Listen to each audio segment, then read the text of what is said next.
Vocês já ouviram falar da mulher que fez o Império Romano tremer?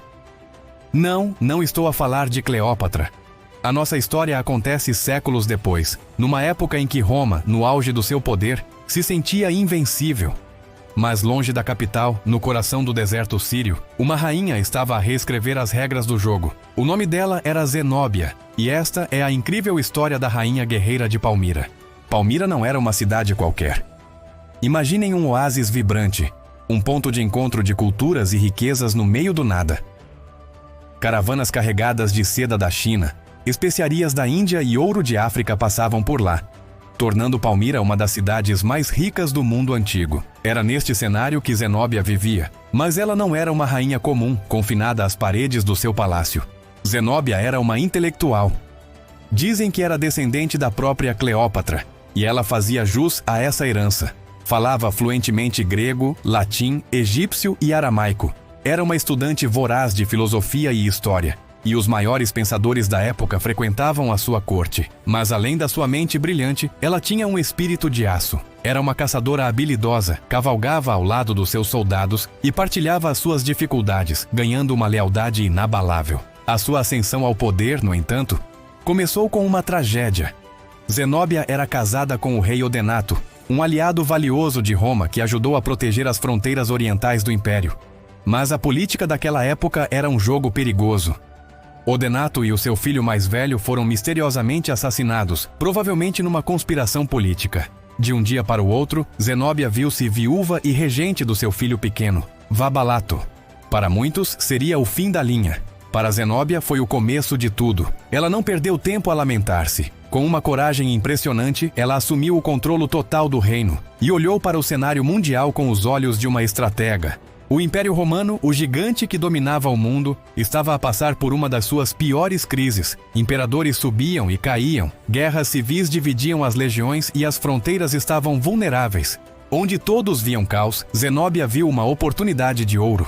Ela sabia que Roma estava demasiado ocupada consigo mesma para se preocupar com uma rainha distante no deserto. Ou pelo menos era o que ela pensava. E então ela começou a sua jogada. Com uma mistura de diplomacia inteligente e força militar, Zenóbia começou a expandir o seu poder. Primeiro, consolidou o seu domínio sobre a Síria.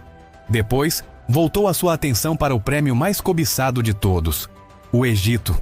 O Egito não era apenas uma província rica. Era o celeiro de Roma, a principal fonte de grãos que alimentava a capital do império. Conquistá-lo seria um golpe direto no coração romano. Em 270 d.C., o exército de Zenóbia, liderado pelo seu brilhante general Zabdas, marchou sobre o Egito.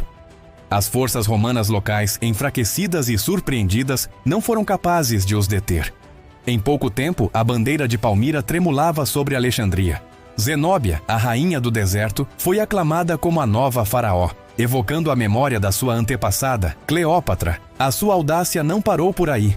O Império de Palmira, como ficou conhecido, expandiu-se ainda mais, tomando territórios na Anatólia, a atual Turquia. Em apenas alguns anos, Zenóbia controlava um vasto território que se estendia do Nilo ao Bósforo. Ela chegou a cunhar as suas próprias moedas, inicialmente com o retrato do seu filho e do imperador romano lado a lado, um gesto diplomático subtil.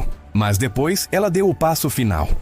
Removeu a imagem do imperador e colocou a sua própria, com o título de Augusta, o equivalente à imperatriz. A mensagem era clara. Zenóbia não se via mais como uma aliada de Roma, mas sim como uma igual, uma rival.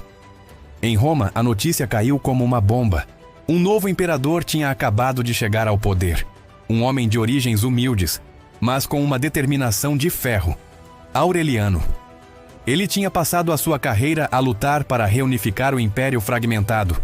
E não ia permitir que uma rainha bárbara lhe roubasse as províncias mais ricas do Oriente. Para Aureliano, Zenóbia não era apenas uma rebelde.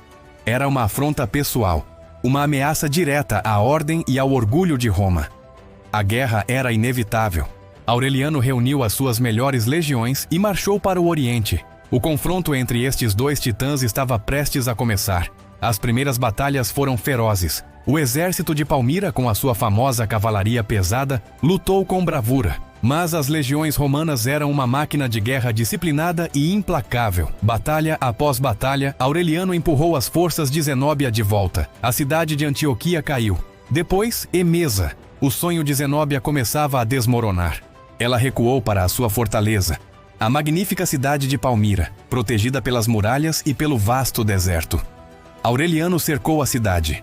Zenóbia, orgulhosa e desafiadora, recusou-se a render-se. Numa carta enviada ao imperador, ela declarou que preferia morrer como uma rainha a viver como uma prisioneira. Vendo que a sua situação era desesperadora, ela tomou uma última decisão ousada, tentou fugir. Montada no seu camelo mais rápido, ela partiu durante a noite, correndo em direção ao rio Eufrates. O seu plano era chegar à Pérsia, os inimigos de longa data de Roma, e forjar uma nova aliança para continuar a luta. Mas a sorte tinha-a abandonado. A cavalaria romana, incansável, perseguiu-a pelo deserto. Pouco antes de conseguir atravessar o rio para a segurança, Zenóbia foi capturada. O seu sonho imperial tinha chegado ao fim. Com a sua rainha prisioneira, a cidade de Palmira rendeu-se. O império de Palmira, que brilhou tão intensamente, extinguiu-se. O destino final de Zenóbia é um mistério que alimenta a sua lenda. Uma das versões mais famosas e dramáticas conta que ela foi levada para Roma para ser exibida no desfile triunfal de Aureliano. Imaginem a cena. As ruas de Roma cheias de gente, aclamando o imperador vitorioso, e no meio da procissão, a orgulhosa rainha do Oriente, acorrentada não com ferro, mas com correntes de ouro, um tributo paradoxal à sua realeza. Mas há outra versão, talvez mais provável. Alguns historiadores antigos afirmam que Aureliano, apesar de tudo, ficou impressionado com a coragem, a inteligência e a dignidade de Zenóbia. Em vez de a executar, ele teria poupado a sua vida. Deu-lhe uma luxuosa vila em Tibur, perto de Roma, onde ela viveu o resto dos seus dias em conforto, e os seus descendentes tornaram-se parte da nobreza romana. Qualquer que seja a verdade, a história de Zenóbia ressoa através dos séculos. Ela foi mais do que uma rainha rebelde. Foi uma visionária que, por um breve momento, construiu um império que rivalizava com o maior poder do mundo. Uma mulher que, a partir de um oásis no deserto, ousou desafiar os donos do mundo e quase venceu.